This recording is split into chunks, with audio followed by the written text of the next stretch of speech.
right, here we are for the Healing Oasis podcast, and I have another awesome episode that's coming up. The guest that we have today, Fran Webb, and it's just a cool story how these things happen because Fran, we were just talking, and Fran had reached out to me. She was heard about it through, I think, Healing Strong. You had mentioned. And so here we are. And Fran, this is the best part that I just learned is that no one's really heard her story. She did do a podcast a couple years ago, but it never got posted online, it sounds like. So this is the first time that anybody's going to really hear her story online. So I'm really excited, Fran, that you reached out to us, to me, and I'm looking forward to just hearing your story. Well, thank you for having me. I appreciate it. And I like your background, by the way. I do like maybe explain what room you're in because everybody's going to be wondering that right now. Okay, so I was born in St. Pete, Florida, and I've always called myself a tropical girl, but I live in the Northeast Georgia mountains. And so we have winters that are a little cold, but I've always been a tropical girl. So I said, I'm going to live at the beach one day. Well, after I was on my healing journey, I thought, this is silly. I may never own a beach house. I'm going to decorate one of the empty rooms in my house like a beach. So this and another bathroom are all decorated like the beach. So that's what all the paraphernalia is behind me, collected things from, adventures at the water. And so this is my place I dry herbs, and it's my office and my art room. And, it's where I teach my curriculum if I teach it. And so it's just my healing kind of creative space, I guess you could call it. Awesome. I like it. I really like it. Okay, so let's dive in. Let's talk about sort of your story. So where did it is maybe just let everybody know where it began. Like start talking about how you were first diagnosed, what led up to that, and we'll just dive right into your story. Okay, so in February of 2020, I had laid down in the bed and rolled over, and I kind of had my arms crossed across my chest, and I felt a lump on the side of my left breast. And I would just say I didn't do my regular breast exam, so I guess I would have found that earlier. But anyway, I just thought, what is that? It wasn't super big, maybe the size of the end of my pinky finger where the first line is. Had my husband feel it, and he's like, well, you better get that checked. And so me hoping it was like just, a benign cyst or a fatty tumor or something like that, I thought, well, I'll go get that checked. And just a little background about me, I had not been to a conventional doctor in like 5 years. I did colloidal silver and different things like that for antibiotics. And so I had actually been dropped by my actual doctor because I hadn't been in Right. 5 years. And so I had to find a doctor. And so um, I went, and she said, that's not a fatty cyst. I don't think you need to get further testing. So there is breast cancer in my family members. And so my mom, who had been diagnosed over 40 years ago, she went to a place in Atlanta that just specializes in breasts. And so I set up an appointment to go do that. And right before my appointment, they asked me, they were, checking on when I was coming in. And I said, I don't want to have a mammogram. I just want to have an ultrasound guided biopsy. And by the time I went from the one doctor to this breast cancer place in the middle of the pandemic, to try to, the tumor had grown from the size of the end of my pinky finger to almost the size of an Oreo in 6 weeks' time. And so Holy I smokes. just wanted it biopsied with an ultrasound. And they said, nope, that's not our protocol. We That's not the way we do it. You have to have the mammogram. Well, being that it was growing that fast, whatever it was, I thought, well, okay, fine. And, so I just caved to their protocol. And then unfortunately, I was there all day, and then they found something in the other breast, and they were like, well, we got to do a mammogram guided biopsy of that. And so long story short, just a couple days later, that other breast was nothing, but I was diagnosed with triple negative breast cancer, which, just to clarify, means it's not hormone driven. There's 3 different hormones that they test for. And so basically they considered it the most aggressive form of breast cancer. So that was the original, like how the diagnosis and all that came to be. And So when you first found out, what was it like? Like, were you prepared for that, or like how did you feel when you found out about it? well, since I, mentioned that my mom had breast cancer, she also had two other kinds of cancer, and my dad died of lung cancer. Oh Um, wow. I just had always had this thought in my mind, like, if I get cancer, I probably even said it, and I even had said at some point in my life, oh, I probably won't get breast cancer. My breasts are too small. For heaven's sakes, don't say anything goofy like that, because even men get breast cancer. So that's just a ridiculous thing to say. And But you words know what? matter. You know what though that's funny about that is that I've heard other people say that, so that it's I'm glad you mentioned it, because that's how I actually think a lot of people think that oh well, there's no way it's happening to me. So I actually think that's funny. I know. And then now I know what I know about words. Like, they matter, they have weight, there's life and death in the power of our words. And so looking back, I thought, it was almost like I was speaking something over myself all my life. And I made sure to teach my kids to, like, cook early and take care of themselves early and clean. And because I was just like, well, what if for some reason they don't have their mother? Like, it was in the back of my mind, even though my mom did not die of cancer, I still had that in my brain, and so can you tell me where we were? I kind of lost my train of Well, thought on my rabbit Well, trails. well, it was good because I had asked you the question about sort of how you were you prepared for it, and you sort of were like giving me the context that obviously Yeah, you had it in the back of your mind that this could happen. I knew it was a possibility. And just because I also knew that cancer is the number 2 killer in our country, just a lot of reasons. It just didn't. Some people are shocked and devastated, so I feel like that makes my story slightly different.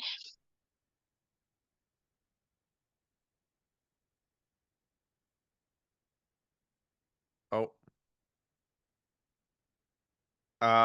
Fran, just a second here. We sort of lost They were Fran. Oh, I just lost you for my internet sometimes cuts out. I just lost you for a second there. Okay. Well, I was working at Home Depot at the time in the middle of this call I was supposed to get to tell me I was diagnosed. And so, anyway, long story short about that, I had to ask a customer to hold on so I could write down what the surgeon was telling me while I'm trying to check somebody out at the Oh cash my register. goodness. And then I said, well, okay, well, I guess I'll be talking to you later, whatever. And so I get off the phone, and then I had somebody come and take my place so I could call my family. And the kid I was working with was probably about 21.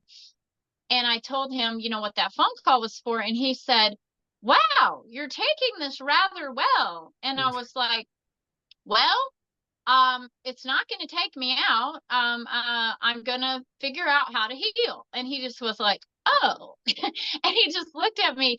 So I've talked to lots of people since I've healed, and a lot of them, really, their initial reaction is fear. And I just didn't have that one.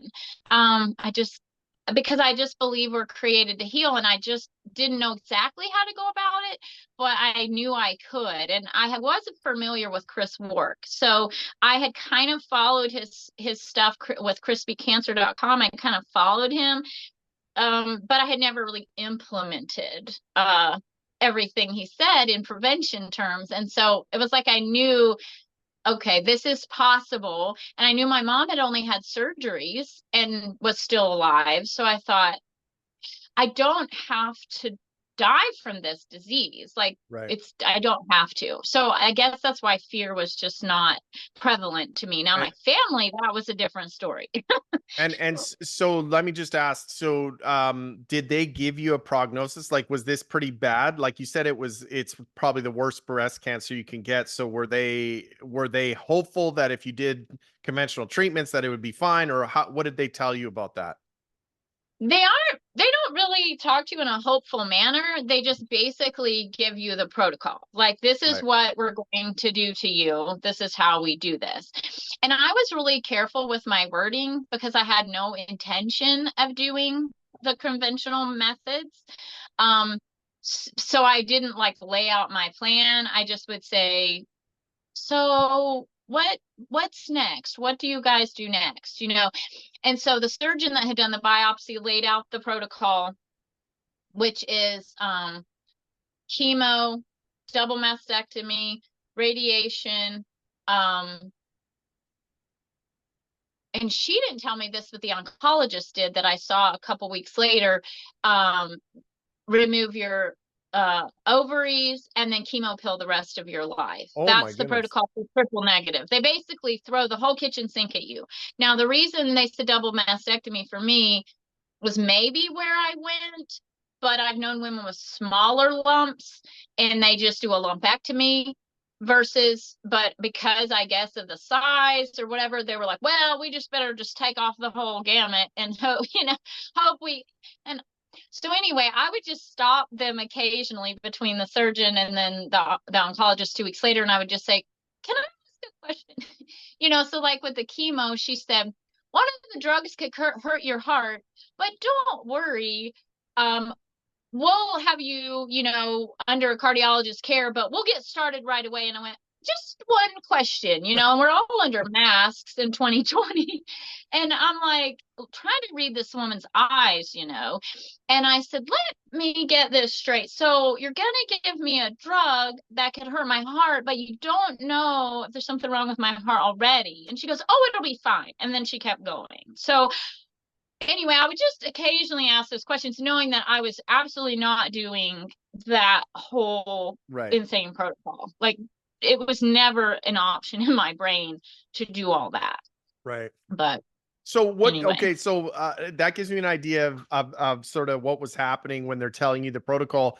Well, let me sort of go to a different train of thought. I'm curious to know, you sound very healthy. You look very healthy. You came from a background, you said you use colloidal silver. It's just funny because I can relate to that. My wife and I are quite healthy. My wife's incredibly healthy. So all of our kids growing up, we hardly saw the doctor at all. Same thing. We sort of lost our doctor because we never went. Use colloidal silver for a lot of just bacterial infections or the ear infections that our kids would get, put colloidal silver in or whatever. So we managed to use a lot of natural things. And it sounds like you're very similar. So where do you think the cancer came from? That's always a question that I like to ask. And so I'll let you just maybe let me know if you have an idea of where you think it came from. So, just to give some backstory, I believe cancer, along with a lot of other people that are in this world, is a multi-layered disease. Mhm. You could use the word lifestyle, but lifestyle to some people means what you eat and what you do, like if you exercise. It's more than that, in that we all have traumas and stressors Mhm. and things that are a part of our lifestyle. How do we manage our stress? How full is our plate? And so for me personally, I came from a childhood background of trauma. My dad died in prison, and there was abuse in our home, probably in every gamut that you could think of. And so I remember at like age 12 looking back, so that would have been 30 years prior to this diagnosis almost, I started having gut issues. And so I think my microbiome probably got really screwed up at that point, because the trauma put itself in my gut. And that's where your immune brain is. And so if your immune brain isn't right, then your immune system's not very strong. And I didn't understand all of that. And so I wouldn't have called myself an anxious person. I would have said I get very frustrated. But as a youth, I actually tried life 3 times. I just wanted the pain to end. I didn't know what I was doing because I would have succeeded. I do call myself a Christian. I do believe in the Lord Jesus Christ as my savior. I just felt pretty hopeless because I was very depressed from all that I had been through as a child.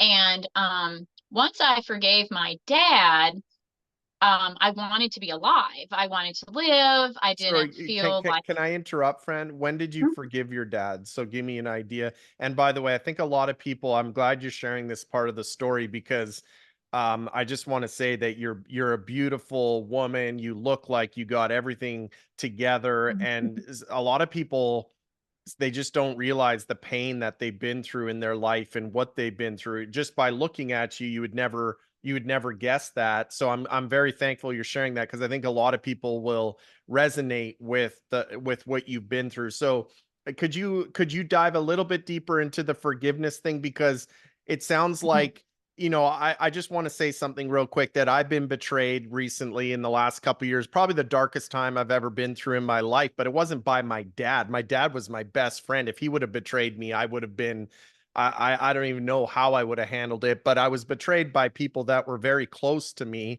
and it was extremely hard. And forgiveness is an interesting thing when you've been so treated wrongly. It's interesting. So I'd like you to maybe talk about how you found forgiveness and how long that took, and maybe dive a little bit into that. Well, so what ended up happening is I got married at 18 to my husband, and for some crazy reason, I assumed he was going to turn into my dad. And so I sadly was not very nice to my husband the first couple years, and he had had all he could take of that for 2 years as a young 18-year-old guy who had his own story from childhood. And my mom took me to our pastor at 20 years old and said, "Can you help her? I don't know how to help her anymore."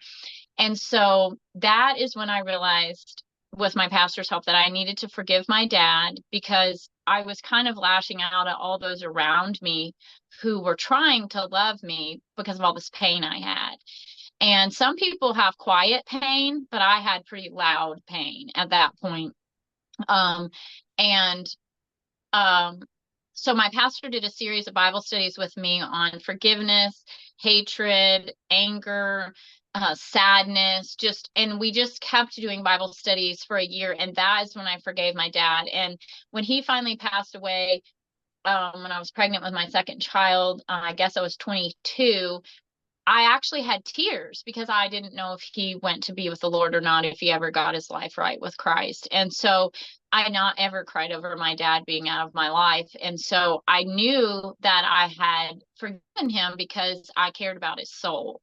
And so I don't know that forgiveness was like a big part necessarily of my healing from cancer, but there were definitely people that I had to revisit and maybe get a deeper level of healing. Like even both of my parents, I did an exercise where you see them as children needing love, and somewhere along the path they just did not get that love and they were hurt too.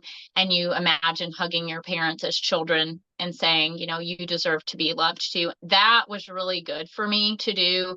I just had never thought of my dad as a little child, and he came from an abusive home as well, alcoholic father. And so I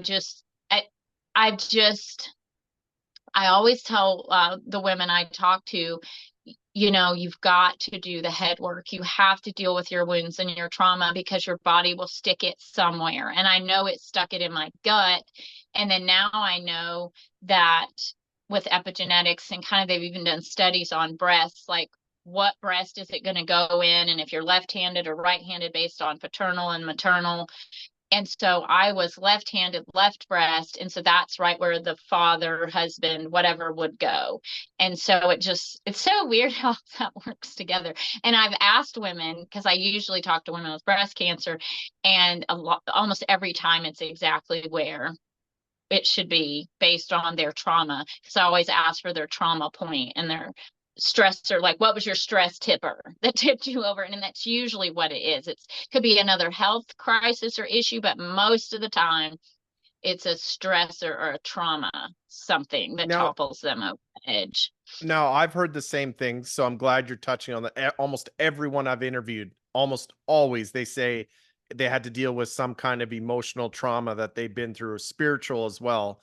Um, so how do people that want to prevent cancer, how do they deal with it before the cancer comes? Like let's say somebody's listening to this and they're like, well, I have this emotional trauma in my life and I really don't want to end up with cancer. So how do you coach somebody on dealing with any emotional trauma that they've been through? So I've learned some different modalities that are helpful. I don't discount counseling. I think that is a wonderful thing to find a good godly counselor or someone that is going to be positive and not necessarily make you rehash everything over and over, because I think that in itself Right. is pretty traumatic. Yeah. Um, I found some different modalities. One that I used, which you had to avoid negative emotions the next day. So that one I kind of didn't use for very long, but that's called trauma release exercise. And you can find that website online. They've used it with veterans, and it has to do with like kind of shaking and tremoring to let the stuff out of your body. Apparently we tremor when we were little kids, and then we quit doing it because it makes we feel weird and we're subconscious of it. So this doctor discovered this. Even animals do this in trauma situations, and then they kind of shake and they shake it off. So Right. that was something I learned to do, and that was helpful in a season. Another thing I do is a trauma intention release exercise that is a drawing modality. So you listen to minor key classical music and you draw whatever you feel, and you do it for at least 15 minutes. And I have 2 notebooks with like almost 200 drawings in them. And it's free. It doesn't cost you anything. You can just, and it's like the hand, the minor key music, and doing that together tension from your brain without talking about it. It's pretty wild. And I learned about that through a center that's out in California, and they started originally in France, and they worked with a composer and everything to come up with the type of music. So that's something I use. I suggest that people make a list of every person that's ever hurt them that regularly goes through their mind, because if they're constantly running through your mind like a loop, then that means you need to forgive them. And so there's kind of a process of having to work through forgiving those people. And a lot of times people think, if I forgive this person, there has to be restoration. Well, sometimes there can't be restoration. Like, Right. with my dad, the crimes that he committed, that would not have been something that I would have wanted my children around. I had no desire to be around him. So that wasn't possible. But it's like, that thing that says bitterness is a poison you drink expecting someone else to die. And that Yeah. is what unforgiveness is like. So you're basically poisoning yourself. So you don't necessarily forgive the other person for them. You do it for you, because if you don't forgive people, it keeps you chained to the past, as if that wounding happened yesterday, even if it was 50 years ago. And in my curriculum that I wrote, I send a YouTube video of this lady that was one of the Mengele twins that was tortured during Nazi Germany. And it was her story of forgiveness, and how she went and found one of the doctors that had experimented on her in Nazi Germany to tell her she'd forgiven him. It was powerful, and I have chills thinking about it. And she didn't claim faith or anything, but she said she knew she had to do it for herself so that she was free from the hatred that was consuming her. It was Wow. pretty wild. Wow. Wow. So, Forgiveness is such a powerful, powerful thing. And, I don't know how you handled it. I can share that, being through what I've been through in the last couple of years, I just said their names a lot because, of course, I don't see these people that have done this to me anymore, but I just had to name them out loud and say, their name and say, I forgive you. And I just said it out loud. And I was actually saying it sort of to God, saying, okay, I'm going to go through their names and I'm just going to say, I forgive you. I yeah. think you said something really powerful, that our words, even if you're alone with God and there's no one around, I think our words are very powerful. So if you say like the name, like, and then I forgive you, even if they're not present, you're still saying it. Mhm. I would agree with that. The verse in Proverbs that says life and death are in the power of the tongue, and it talks about how we're going to eat the fruit of what we say. And so I think that that is a thing that has to happen. And it's not like when you forgive somebody, they are never going to cross your mind again. But when they do, Right. you can choose again. I choose again to forgive this person. And you're not saying what they did was right or Right. excused, Right. but you're acknowledging that I'm not going to let this event, this person, this whatever have the power over me that it does. It doesn't have to define my life. Um, and talking about trauma, I watched a series called Trauma, and it was all about post-traumatic growth, because we all have heard the term PTSD, and Right. trauma create that in our lives, whether they be little t or big T. Somebody pulls out in front of you and you're like, Yeah. and your life flashes before your eyes or whatever. But then big traumas people might consider, abuse, or someone close to you dying, or being betrayed, or diagnosis or whatever. And everybody's trauma is different, but that concept of post-traumatic growth, that's where you can look at what has happened to you, be it someone hurting you or whatever that you need to forgive. You can say, I may not have liked that, but there's a lesson in this. Yeah. And whatever that lesson, maybe it's just how to not be. Maybe you don't be like that person, or maybe, there was some things I needed to rely on God more for, or whatever. We don't know what the lessons are for each individual person. But when we can look at hurts and heartache that way, it doesn't just take us under, Yeah. like if you just go, this is the worst thing ever.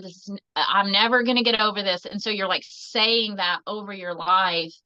And like I did, for my childhood, it's like I believed the things my dad said to me that were unkind and so cruel, and I believed them and they became my truth. And now I know those were lies and they're Yeah. not true.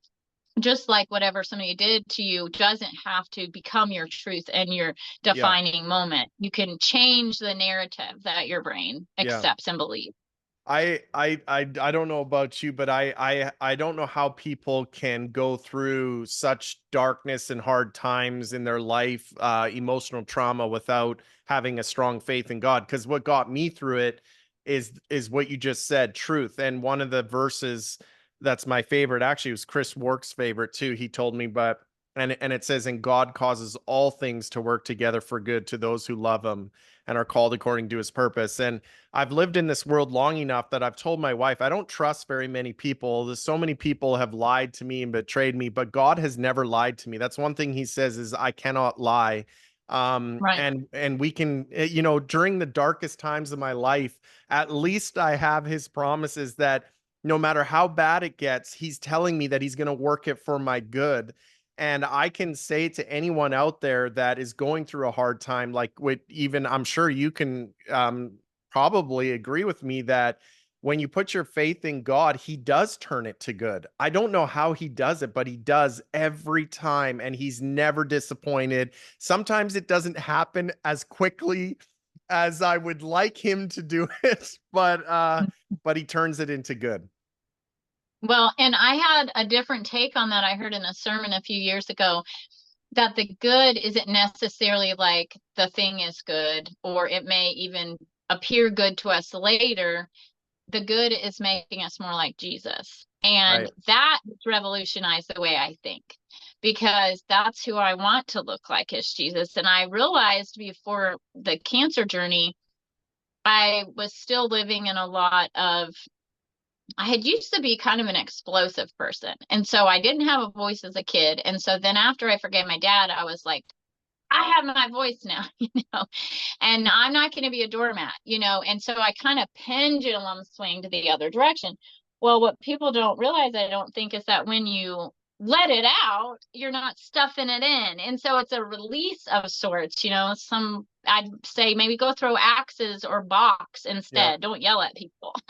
My family would probably have been thrilled if I had taken up a different hobby besides yelling at them to release my whatever.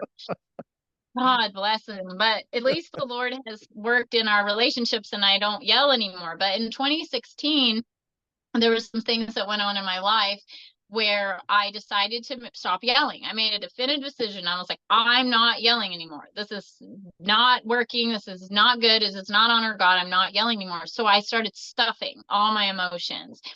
And so for 3.5 years, I pretty much was quiet about all the things that were bothering me. And our marriage was very rocky off and on our whole like 20 something years up to the diagnosis. And suddenly I lost my voice somehow. And I do think the fact that I wasn't managing my stress and dealing with those emotions was the catalyst, because it was like 3.5 years that made that lump appear. Like it was like there was a couple more events like right before I found the lump within a few months, and I think it was a brewing in there for a few years, and then it was just went, okay, that's all we can take. Like that is the end of what you're allowing and doing. Well, no mas. It's so interesting. Can I just say again, this is fascinating that you're saying this, because I watched a TED talk of this lady that said in our culture there's this thing, and I don't know why it is, but we think emotions are bad. So when if we release anger, which is an emotion or a feeling, or she said it's almost like our society wants us all to be the perfect, like almost like you're not emotional. And she said it's very unhealthy. It's very, very unhealthy to not Right. release emotions. And I think sometimes we judge people. I'm a very emotional guy, so I'm just going to tell you that, like, my wife's had to learn that about me, but I don't keep emotions in. I release my emotions, and it's like very much. But I find it interesting that you're saying, so you started to sort of keep those emotions. You were releasing it. It wasn't the greatest way to release it. You were getting angry at your loved ones, which I can relate to. I've had releases of emotions that way, but you're not saying, condoning that, hey, you should just get angry at your family. I think what the point you're saying is you got to release those emotions somehow. You can't keep them in. Right. And thankfully, I've learned tools to do that now. So I have a voice again, and I can manage the stress, and I can, use things like I've learned how to do EFT, which is tapping, where you're giving your body permission to find the emotion or find the pain in your body and say, okay, you can release that now. And I accept myself where I'm at, because we all have this bully in our head. And we all are like, I can't believe you did that. Or what's the matter with you? Or why do you hurt, elbow? Like, what are you doing? And we just get mad at ourselves, and we're like this bully.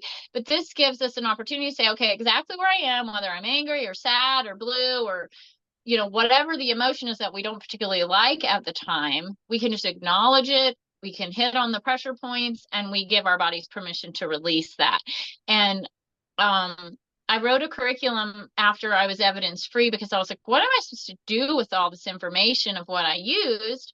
And, that is like what I teach people is just simple little things that, like, you could scour the internet and find them all yourself, but they're just in one spot, and it Where is just, this, by the way? Where is this spot, your curriculum you're talking about? Can you share that just real quick, just so people know? that's right here. It's in this book. I typed it. Um, so I have not published it. It's not out there in book format. I've Okay. actually just taught it to a few individuals. And then I talked to people. I was in a triple negative holistic group on Facebook that my mom found throughout my healing journey. And so a lot of women found me that way, because once you're evidence free, everybody's like, what did you do? I want to know, like, how do I get where you are? Because the end result has to be evidence free of disease, and that's in everybody's mind. And so I just end up using like parts and pieces of it when I talk to different women. And sometimes I only ever talk to them one time. And then other times they circle back around and they ask questions and stuff. And I'm not like an official coach or anything like that. I just was in such a give back mentality, because a lot of people helped me, like they did fundraisers because we did holistic means, which weren't covered by insurance. And I had a juicing circle. People were like, how can we help you? Well, I wasn't doing chemo and radiation, so I didn't need like trips to the appointments and stuff like that. So my mom's like, why don't you have ladies come and help you juice? And so we put like a meal train on the church email, and people would like fill in the holes, and they would come and help me juice. And then eventually we figured out we could freeze it to save time. And so then like 6 women a week would come over and we would do all the juicing for a week and freeze it in jars.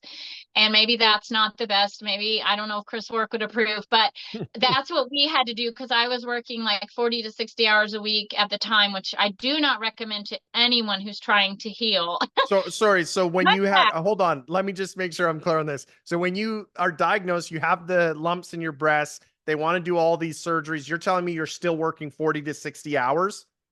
Yes. My mom begged me to like chill out, but it's like I told you, our marriage was really rocky.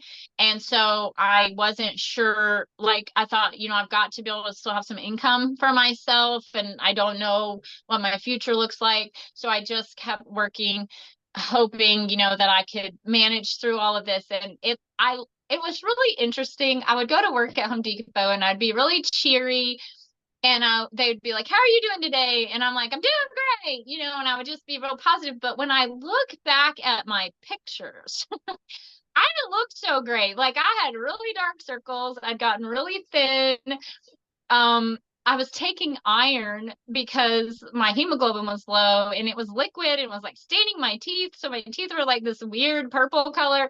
And they were probably looking at me thinking, like, this chick looks like she's dying. And so, but I never saw that person in the mirror because I would say, I'm healed, healthy, and whole in Jesus' name. You're fearfully and wonderfully made. You're a marvelous work. So I didn't see her. But when I look back at pictures now, I go, no wonder my kid told me she thought I was dying after I ended up having the first surgery. She finally like broke down and cried and said, "I'm not dying. You look like you're dying," So Anyway, let's jump into that. So you were going to go natural and then you did end up having a surgery then? Tell me a little bit about that. so because I was trying to heal a messed up microbiome, I found out I had H. pylori. So that was a whole situation to heal naturally. No antibiotics for that. You have to use other modalities, different herbs and stuff. Then the hemoglobin was really slow to come up. The tumor is growing. I'm doing high dose IVC, which my mom was giving to me because she was an RN. So we were doing it at home. We got an hyperbaric oxygen chamber. We're doing this. I'm working. I'm juicing. I'm plant based. I'm doing all these things, but I'm not doing any of the real head work. I mean, yes, I'm spending time with the Lord. I'm writing in a thankfulness journal and I'm praying, but I'm not dealing with like, why were you so stressed out before you had a tumor in your chest, which of course isn't there now. So again, very careful to speak the Yeah. truth in life of my cells. And it was getting bigger and bigger. And so So I hold on. started getting, I just want people, this is good. I don't, sometimes stories where it's like people hear, "Oh, and the tumor just started to shrink and everything was good." It almost like makes a lot of people almost discouraged because they're like, "I'm doing all the right things and my tumor is growing." I just talked to somebody, just so you know, friend, because this is how important this is. Just before our podcast, I was on with somebody and she was quite discouraged because she's doing all the right things and her cancer keeps coming back. So I think I'm glad you're sharing this because sometimes people are doing what they consider all the right things and they just don't feel like they're getting ahead of it. So I just want to, I'm glad you're sharing this part of the story because it's important to a lot of people. So well, I had determined from the get-go, I'm absolutely not having surgery either. I'd never had surgery and I didn't trust conventional medicine, and I was allergic to like 5 medications already. I was like, there's no way they're cutting on me. So that was like not part of my mindset at the time. And so my integrative medicine doctor, he kept suggesting chemo and radiation, and I walked in the door, told him I wasn't going to do that. And he was real nice. Like he didn't push me to do anything. And I started hurting in July. So the tumor, I would say it was talking to me. It was like, "Hey, I'm here," more than "I can see you." It's like, now you're going to have some pain. And so I just kind of started listening to my cells, talking to my cells, saying, "Look, you don't get the whole floor. There's 37 trillion other cells and you don't get to be the last," and I would like talk to this tumor. And I did do some visualization exercises, but I sure didn't spend like 3 hours a day like some people do. And sometimes it would seem like it stalled out, and sometimes it would seem like it shrunk a little, and then sometimes it would just be like, "Whoa." and it was like seemed like it got big really fast. So this just kept going. So found lump in February of 2020. So by October 1st, there was a very large tumor in my chest at that time. And I could not breathe because my hemoglobin was still too low. We were trying to bring it up naturally without having to take, infusions or take to get blood. I was also like, I don't want somebody else's blood floating around in my body. So I was just like, there's just some stuff I am not going to do. And that's kind of where I was. Well, an abscess formed around it. At least that's what I thought it was. And it looked like it was going to bust out the side or something. And my daughter, my older daughter, she's like, Mom, is that like when you get, an abscess with your tooth? Maybe if you drain it, your pain will be, more tolerable. And this was right after I took a leave of absence because I went to my boss and I said, I literally cannot breathe under this mask. My hemoglobin is really low. It's all I can do to walk across the store. It was like 6.9 at the lowest. It's supposed to be around, 11 and a half to 13.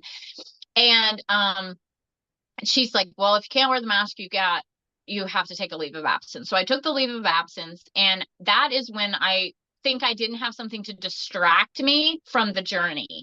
So while I was working, and the pain started in July, I started doodling on rocks.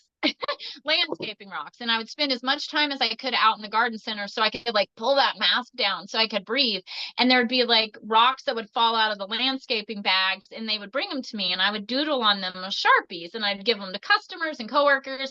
And there's still some of my rocks at the Home Depot where I live. They never got rid of them. They're still by some of the registers, but it distracted me from like, this is full-fledged what you're dealing with, the pain that I had. And I have had physical pain because I've had a baby without anything.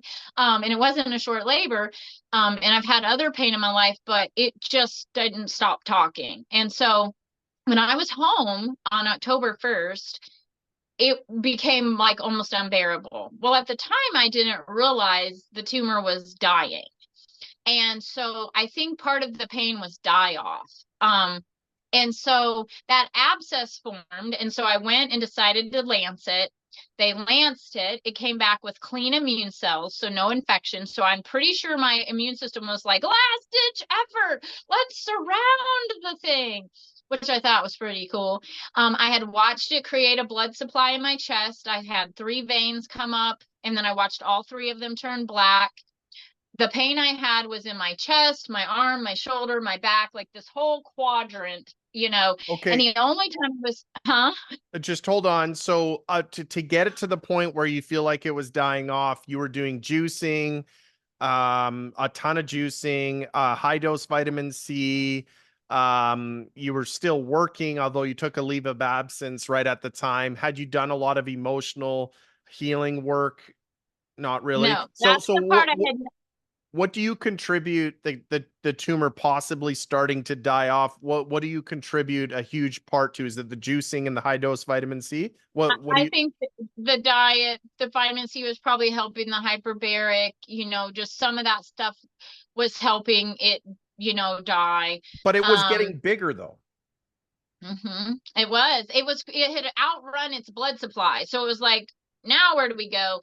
And I was taking supplementation, quite a bit of supplementation, and some of it was for stopping angiogenesis, which is so that a tumor can't create a blood supply. So I don't know if that was working to keep it from trying to find another blood supply. I was doing glutamine blocking with different foods because cancer will create a pathway through insulin or blood glucose. It'll, copper, it'll just keep trying to find a different source somehow. So there's like all these ways people try to block everything. And so I was doing all that stuff. And so I finally decided to have surgery, I had 2 different surgeons I talked to. They both told me I would die without conventional treatment. And I went, I don't believe that. I'm thinking, don't speak that over my cells. And so this one doctor said he would do it. just take it out. I said, don't touch my lymph nodes, don't touch my muscles, don't touch my bones, just take the tumor load out. If the Right. skin's attached, you can take that. I had decided I didn't want reconstruction. Again, small breasts, what's the point? Now I get to wear a bra-free life and it's wonderful. And so I said, forget, can you do what I ask? And he said, yes, I can do it. And so on November the 4th, I had a mastectomy because the tumor was 13.5 by 5.8 by 8.5 centimeters. So it was the size of a grapefruit. It was like this Wow. big. Wow. There's no hiding it. It was quite apparent that there was something there. And it looked pretty gnarly. I kind of wish I had a picture of it right before, right before the surgery, but I don't. I have the most recent one I have is Like, from September. like when you say it's gnarly, are you saying that it was visibly on the outside? Like oh, really? Yeah, it hadn't busted through the skin, but it had stretched my skin and it was lumpy Okay. and the skin was like dark purple and red and like it was just a whole situation happening. But anyway, so I had that surgery done and it was so crazy because immediately I was expecting to have like pain from surgery since I never had surgery, and I took pain meds for like a day, and I was like, these make me feel like crap. I'm not taking these, and I just took arnica, and I just felt fine. Like it was just like an incision discomfort, and I was like, this is crazy. All the pain is gone. It's like the tumor load came out, and all the pain was gone. So I almost wonder if some of the pain was just the die off because it can hurt more when things are dying. So the path report said stage 4 metastasis, triple negative breast cancer. And it said the size of the tumor, and it said only the skin was involved, not even the nipple, which was crazy. And it said signs of necrosis throughout. So it means there was signs that that tumor was dying throughout the whole thing that they But tested. this was stage 4. They have it on your pathology report, stage 4 metastasis breast cancer, because that's a very deadly, like that's one of the deadliest cancers. Which just means it's spread outside of your original diagnosis. So I think people shouldn't like hear metastasis and go, ah, they Right. should say, oh, it's just moved. Yeah. It's like not where it was. And so it was in some lymph nodes at that time, which they actually didn't know. So I'm not real sure how they got to put that on the path report. It said lymph nodes, but they'd shown up on a ultrasound and I could feel 2 of them under my arm. So they were pretty sure it was in there. And the doctor decided to not take the lymph nodes. I told him I didn't want him to, but then he told me that morning of surgery, he said, I'm taking those lymph nodes out. And I said, why? I told you I didn't want you to. He said, well, if I don't take those out, they're going to be as big as that other thing. And I should have went, I don't believe that, but I didn't say that because I was having 2 units of blood and I'm getting a PICC line put in my arm for the vitamin C. And I'm like, it's just a whole situation. They gave me a nerve blocker, so I didn't have any pain. I'm like, I was just like out of my element, And so I have to back up and tell this part of the story. So right when I decided to have surgery, I'm laying on a lawn chair on my porch crying, saying, Lord, I don't want to do this. I don't want to have surgery. And it was like he said in my head, I don't know that it was audible outside of my body, but I heard, everything is going to be all right. You are in the palm of my hand. And so the morning of surgery, the surgeon walks in and he asked me how I'm doing. And then I told him or whatever. And then I said, how are you doing? He said, I'm doing all right. So he used like the same word that I heard in my head. And I was like, that's really trippy. And so I was so thankful that God just kind of gave me that little nod, like, see, it's going to be okay.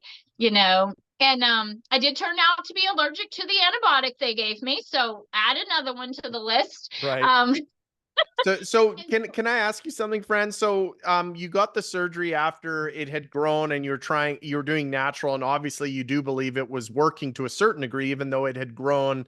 But do you wish you would have got the surgery earlier, or do you think it was perfect timing? And what about those people out there that are going through something similar as you, where they're trying to make decisions as best as they can, a natural, conventional. I think this is the hardest thing for people when they're going through this healing journey. How much conventional do I do? Do I keep, I'm doing natural. So how did you arrive at that decision? And do you regret that you didn't do it earlier, or do you think it was just the perfect timing of when you did it? I really don't regret not doing it earlier, because I think that my journey has so many different facets to it that I can relate to other people. And if I can be living with a grapefruit-sized tumor in my chest and still not believing I was going to die, I feel that can offer people a level Yep. of hope who freak out when they have something the size of, where it started for me in their Yep. breast, and they, or wherever, and they can go, oh, okay, well, Fran didn't even, it's up here. It really is. And see, that's the part of the story where I wasn't doing the work. Like, I believed I would live, but I wasn't dealing with my stressors, and I wasn't dealing with how to, manage that stuff. And that's where the healing ultimately came for me later, in the following year. But I remember in 2021 saying, Lord, how long is this going to take? And his answer basically was in my head, as long as is necessary for you to learn what you need to learn, and to let go of what is not serving you and what is not serving me. And I was like, oh, okay. And then I was like, fine, to carry on again. But so after the initial surgery, I felt so good. Like, I joined the gym in December, and I was like, I got to get my strength back, and I got to gain some weight. I look like, a little tiny, little bitty person, and I got to get some muscles. And I remember joining the gym, and they told me, you cannot gain muscle mass only eating plants. Well, I just proved that for them. And they were all like, whoa, you're building muscle and you're eating only plants. And so I just felt like super good. Well, what ended up happening right around the time of the first surgery was our election in America. And so my husband had a career in law enforcement.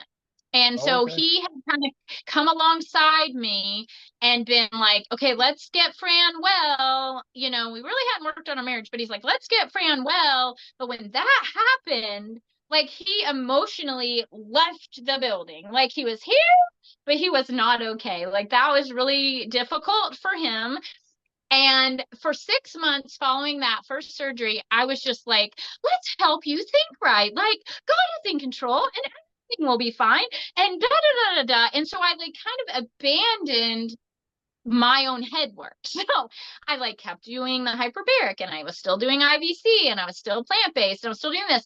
So those lymph nodes that disappeared under my arm after the first surgery suddenly were like, hey, we're still here and you're stressing us out. Whoosh. And so they started growing, and they backed up into each other. And so by May of 2021, I had a 5 centimeter mass under my arm.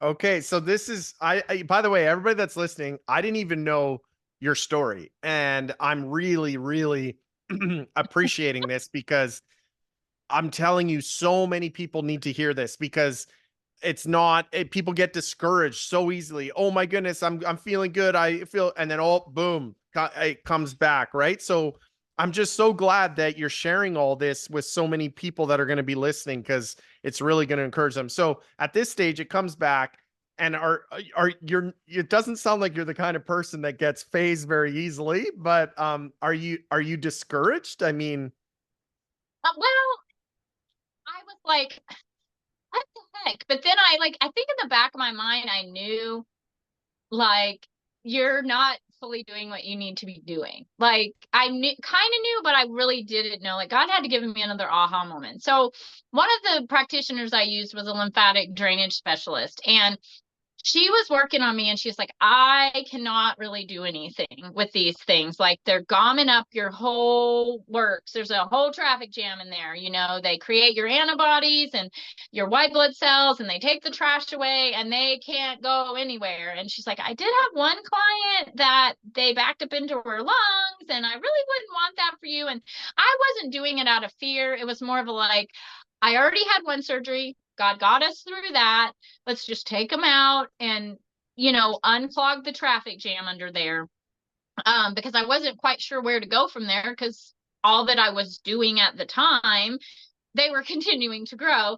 And so I had surgery in the end of May of 2021. This time I said, don't write pain pills. Don't give me any of my IV. Don't give me an antibiotic. I'll be fine. And so they didn't do any of, they just took them out and went home. And that's really the only side effects I have from conventional medicine, is taking lymph nodes out. So I still have partial numbness in the back of my arm and the back of my shoulder. I don't sweat under my left arm. I don't grow hair under my left. Right. So like the side effect of that, I have movement, like I can Yeah. fully move my arms and everything. I never had lymphedema because I kept going to my lymph specialist, and she was helping me make sure everything's moving well. So that was really good. So after that surgery, I was like, okay, God, like, now what? I'm still considered stage 4. I feel great. I've had 2 surgeries. I'm still doing the things. I think at this point, I think in April, I stopped doing IV vitamin C because I determined my body didn't really like it. It can give you a feeling of being drunk.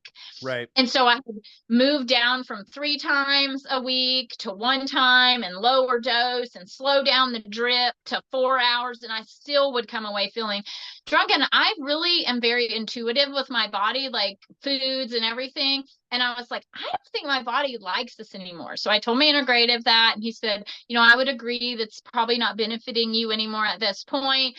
And so I told my mom, I'm like, take the PICC line out of my arm. I'm done. I didn't enjoy having to have heparin stuck in my arm every time, which is a pharmaceutical to keep you from having blood clots. And so she took that out. And so I decided to call this healing center in Clearwater, Florida. And I got to talk to the doctor that runs the place. And he basically told me that I couldn't get well in the same environment that made me sick, and I needed to divorce my husband.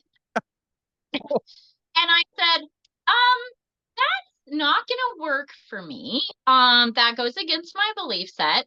And, but what did come out of that was I realized, when I asked God, what do I need to do next? Like after that conversation with that guy and praying for wisdom, I was praying a lot for wisdom. Like, what now, Lord?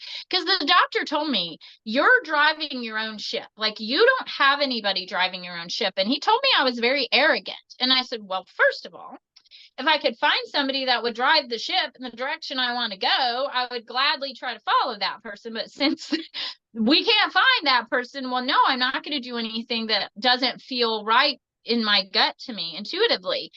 And so the Lord said to me in my head, stop giving your joy away. And I realized that's where all my energy and my joy was going, was to try to help someone else. And I needed it for my healing journey. So I had a conversation with my husband, and I said, you can be mad about whatever's going on in the world. And he wasn't mad at me. He was just upset with the situation. And I said, I'm going to leave you there, and I'm going to go heal. And so for the next 3 months, I spent, time in nature, putting my feet on the ground, doing my drawing exercise, singing, dancing, laughing, creating art, going to the gym, going to the river, just whatever was going to help me with my head work, learning those management of stress tools to just help decompress, like grounding. Like, people walk around all day long in shoes, but if you don't ever put your feet on the ground and diffuse that build up static electricity and get the negative ions, like, we're all just like getting tighter and tighter and tighter, And so I just started doing all these simple things that I already knew to do that wasn't doing. And just to back up and give you some idea, right after the first surgery, within a month, I had what's called a circulating tumor cell test. You may be familiar with that. Yep. And that number was 60, in the 60s. I think it was right at 60. Right before the second surgery of the lymph nodes, it was 267. So it had gone up quite a bit, meaning it was just going around my blood, like, hey, we're here. Yep. And so then, in September, I didn't want to do it in 3 months. I'm like, we're going to wait 6 months, and he just put up with me, my integrative. He's so funny. He just kind of let me do my own thing. And in September, I had regular blood work done at my regular doctor because I had to get a doctor, and she checked inflammation markers and VEGF, and which the angiogenesis number and copper and all different things, B12, D, all the things you want to be in good space. And all of it was perfect 3 months after I decided to stop giving my joy away for So the do you, first time. okay, hold on. So you're saying, I just need everybody to get this. So you're saying physically you didn't really change anything. Well, actually, you got rid of the high dose vitamin C, but you didn't change anything physically. You were doing the same stuff. And you're saying that the biggest difference after doing the right things physically was getting right emotionally and just taking time. Like it sounds like you did a lot of time in nature. You just focused on almost like getting stress out of your life. Mm-hmm. Yep. Managing stress properly and just finding joy in the Lord and in life and in the moment. So I was actually, joy is a healer.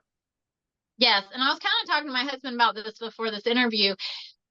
Before 2020, I didn't even know that the birds sang in the winter. I had no idea. Like I didn't slow down. I was always like, my brain was in the past analyzing stuff, or I was running ahead with a to-do list trying to get my stuff done. So I was like so busy. I don't know if you know Theo Hansen, but I had a talk with him in the month I got diagnosed, and he said, you have a very busy mind and you need to slow it down. Right. And so just learning to just slow down and be in the moment. Like I always wanted to live at the beach. That's why I had have the beach room. And now I just go in my own yard or look up at the stars or blow bubbles in my kitchen You, or drive 10 minutes to the river. It's not so, like, oh, I can't wait till I go on my beach vacation in a year from now. It's I, like just be in the moment you're in. Just be in the you, moment. I'm so glad you're talking about this, friend, because at the Healing Oasis, my wife and I started this, and I think some people think, "Oh, what do you have the best treatments in the world?" And we do have some pretty awesome treatments. I mean, we have the hyperthermia machine, which is there's only 4 of them in Canada. We have the IVs. But the reason I love that you're saying this is sometimes they're missing the fact that they're right in nature with a private lake with forests and birds singing everywhere, and they're here for 3 weeks with no distractions. They're completely removed from you can't even get cell phone signal in their cabins and the Wi-Fi. And I'm glad you're talking about this because I think people don't think that that's as important as the treatment, the IV, the hyperthermia. And what you're saying, and I don't see, you're not selling something, so this is totally you being honest. You're saying that that's just as important or maybe even more important. I think it is. And, going back to like Chris Work, if you look at his Square One program, it's 70% of what he says is head work and mind work and de-stressing and getting stuff off your plate that doesn't belong there. Like our culture and our society is so busy, so overtaxed, so fear of missing out, so Mm-hmm. in your cell phone all the time. Mm-hmm. And nobody slows down. Like people have something called text neck now, my Yeah. chiropractor said, because we're all like this, looking at their phone. It's a thing. And so this is just, it's so simple. Like that, yes, you need to eat right. Yes, you need to move your body. Yes, you need to clean up your products. And, I have a good water filter and an air purifier. And I have those things now that are part of my life that I always said, oh, I don't have the money to do any of that. Well, a diagnosis will often force your hand and say, Mm-hmm. are you ready now? you know but at the end of the day, what got me to evidence free of disease, which in December 1st of 2021 I had another circulating tumor cell that was 0 for the first time, and now it's been 0 for 2.5 years, was saying, yes, Lord, I'm not going to give my joy away. I'm going to be in the moment. I'm going to take a deep breath. Like if I'm chopping vegetables for 2 hours in my kitchen prepping food and I feel like I'm shallow breathing, I go, just take a minute, stop what I'm doing and pull out the bubble wand and chase my dog around, and just be like a little kid. Like adults are so, I just remember being so tight as a mom and just stressed out and just schedule and get here and do this. And I wasn't a lot of fun. My poor kids were probably like, yeah, she was at every ball game, but geez, she was super stressed out. And now I remember not even doing crafts with my kids because I was like, I don't want to make a mess we have to clean up. And now I'm like, let's make mud pies. Like, let's How do you how do you change though, friend? Like, I mean, how does somebody who's so used to their whole life being stressed, thinking about money, paying the bills, how do you change? Like, how do you go from that to I'm actually going to finally enjoy the moment when you don't even know how to do it?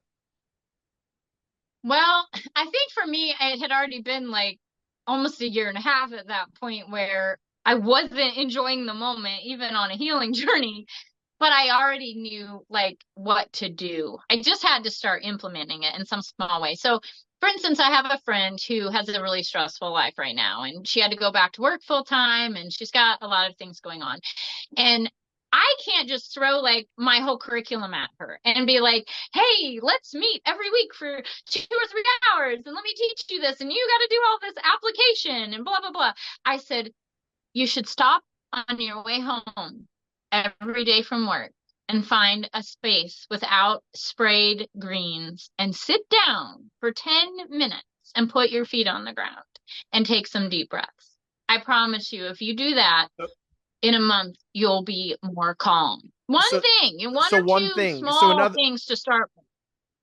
So one thing, so this helps me. So you're just saying like, don't like, just start with something, one thing, meditate for 20 minutes a day, go out into the forest for 20 minutes, listen to the birds. Okay, so that helps me. So in other words, don't get overwhelmed, just start there. And I love what you're saying about being like a child. I've thought about that. I have to admit, Fran, that as we get to be adults, we lose our joy of what it's like to just be a child. And, oh, I might have lost you there. Oh, did I lose you? Are you there? Oh, I'm here. Can you hear me? Yeah, I can hear you. I thought we cut out. But yeah, just this idea of being a child again and just getting back our joy of what it's like to just live and enjoy the moment. I think it's so important. And again, I just think I'm glad you're sharing this because I do think people put their focus on the wrong things. Like even when people are out here, for them to realize it's the nature they're in and being able to just spend so much time reflecting and enjoying the moment and hearing the birds and being in the forest. I don't think people contribute that to health. They think, oh, it's the treatment, that's what's going to heal me, it's the treatment. Yeah. Of course the treatment's important. I'm not saying the treatment's not important. I don't think you've ever said the treatment's not important or the physical stuff, but just for people to realize how important the other stuff is really, really great to hear. Well, what did people do before all the other stuff? Herbs, yeah. The ground, getting in the water. We hear a lot about plunging in cold water now. We hear a lot about, the Swedes and the people in Finland and over there in the all that area. Like, that's something they've been doing for a long time. And there's a lot of research done that you can reverse disease and all kinds of stuff. There was one radical remission guy's story I heard, and he didn't do any conventional anything. And he had 2 different stage 4 blood cancer diagnoses, and he healed one with swimming up a river for 180 miles in the freezing cold. And then he nature bathed like for 2 weeks at a time or something, and then both his diagnoses disappeared. So I was like, okay. So what this shows me, and of course science one day might prove this, but what this shows me, because everybody I interview says the same thing as you, that their emotional and spiritual healing was just as important. So this shows me that, first of all, obviously we are more than physical. We are obviously spiritual and emotional beings. And it shows me that your spiritual and emotional side of who you are actually maybe impact your physical far more than any of us truly realize. Oh, absolutely. No doubt. No doubt. And I think of it as like the triune God, the Father, Son, Holy Spirit. We're mind, body, spirit. Like we're a reflection, an imprint of who he is. And he made us in his image. And so, that's what I think about. And I think my mind, body, and spirit were not connected properly. They were not in balance with each other. And so now I'm very sensitive to if that gets out of balance. I also never realized before my journey that our body is not where we start. We're balls of energy. And so we start like beyond our physical body that we can touch. So like recently we went on a family vacation and we were at a theme park. And so I'm just bumping everybody's energy in the lines for 2 hours and in the water park and on the slide and in the lazy river. And I was like, oh, what is happening to me? So like super sensitive to everybody's energy. I remember being a kid walking in Walmart or the store and someone would walk by me and they never touched me, but I felt like they did touch me and I would go, Right. and I didn't know why that happened. And now I'm like, oh, well, that makes perfectly good sense because if you're sensitive to people's energy and they don't start in the physical right here and they have energy beyond them, like an energy field, like everything on the planet has an energy field, a rock, a plant. Like we're not the only ones. We all have one. The earth itself has an energy field outside of itself. And it's like we just don't realize that everything is impacting everything else, and that's why I titled my curriculum Renewal of the Mind 180, because if you don't renew your mind and change the way you're thinking, your body is not going to follow suit. Right. Your brain is the coach to the other cells. Yeah. And if the coach is bad, saying bad things, cells are not going to get in line. Yeah. We could do a whole nother session. We have to wrap it up, but we could do a whole nother talk on your mind and just, how powerful your mind is and the thoughts that you let yourself think. It's just incredible. I've really, really enjoyed, actually, this was so fascinating. This interview was great. Thank you so much. So let me just finish because we're going to wrap up. We've been going just over an hour, but, so you had no evidence of disease after, and you really believe, and I'm going to summarize and then you can sort of tell me. So after you started to really focus on the emotional and spiritual side, and in your words, you said you just got to stop giving your joy away. It was almost like joy was what was healing you, being able to enjoy the moment, being able to slow down, not have so much stress, go out into nature. So you started doing those things and you believe that was a huge reason why you've been able to heal from cancer. Yes. I think that is really the catalyst, it's like, what does it say?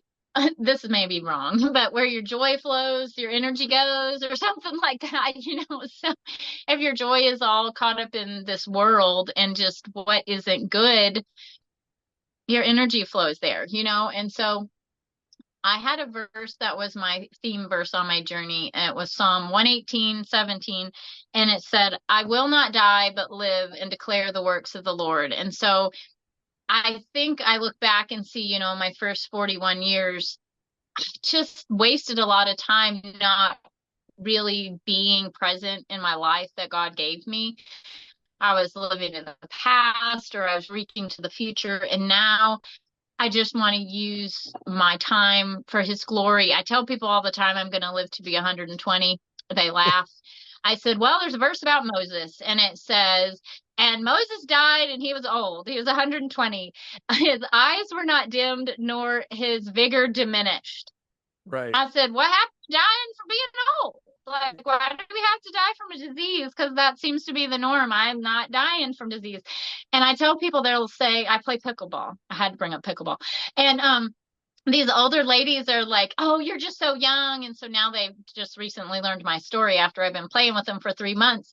And I said, I can run circles around my 20-year-old self. Like, that person was depressed and miserable and ate crappy food and had weight that she didn't need on her. And I said, I am the most energetic person I've ever been. And even God helped me heal my posture. I mean, I used to slouch for 30 years, and now I can't stand to slouch. My back hurts if I slouch. And Right. so I just want people to know that full healing is possible.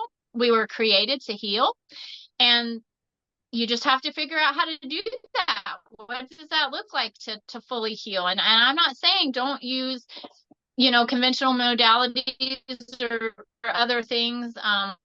Honestly, I've felt like my heart was to eventually maybe have a healing center of my own. I don't know if that's what God has for me, but in the meantime, I just want to tell people they can heal, and they come to me out of the woodwork. Like, I don't usually have to go looking for them.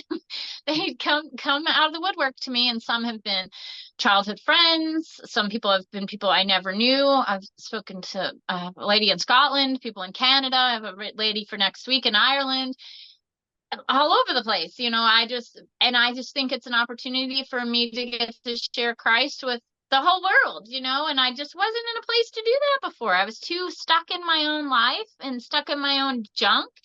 And now I'm like, I'm free to not live there. I'm free to just be whoever God wants me to be, this little old gal from North Georgia mountains. Well, I would love to extend, and I don't know if you would ever be able to, but I'd love for you to come out here for a week.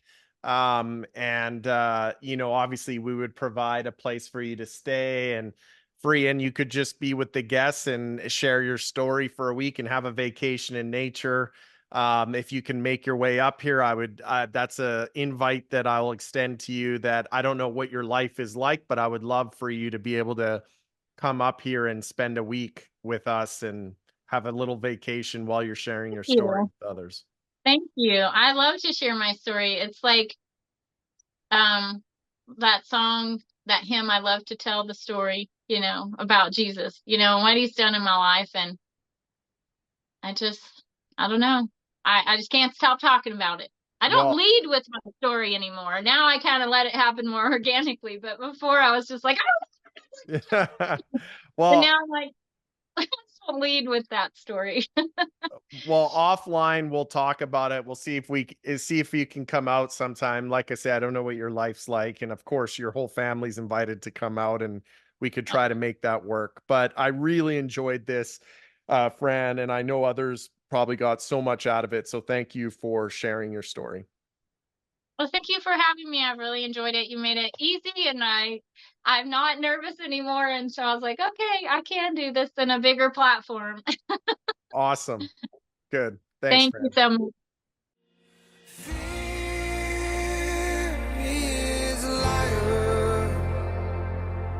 He will take your breath, stop you in your stead.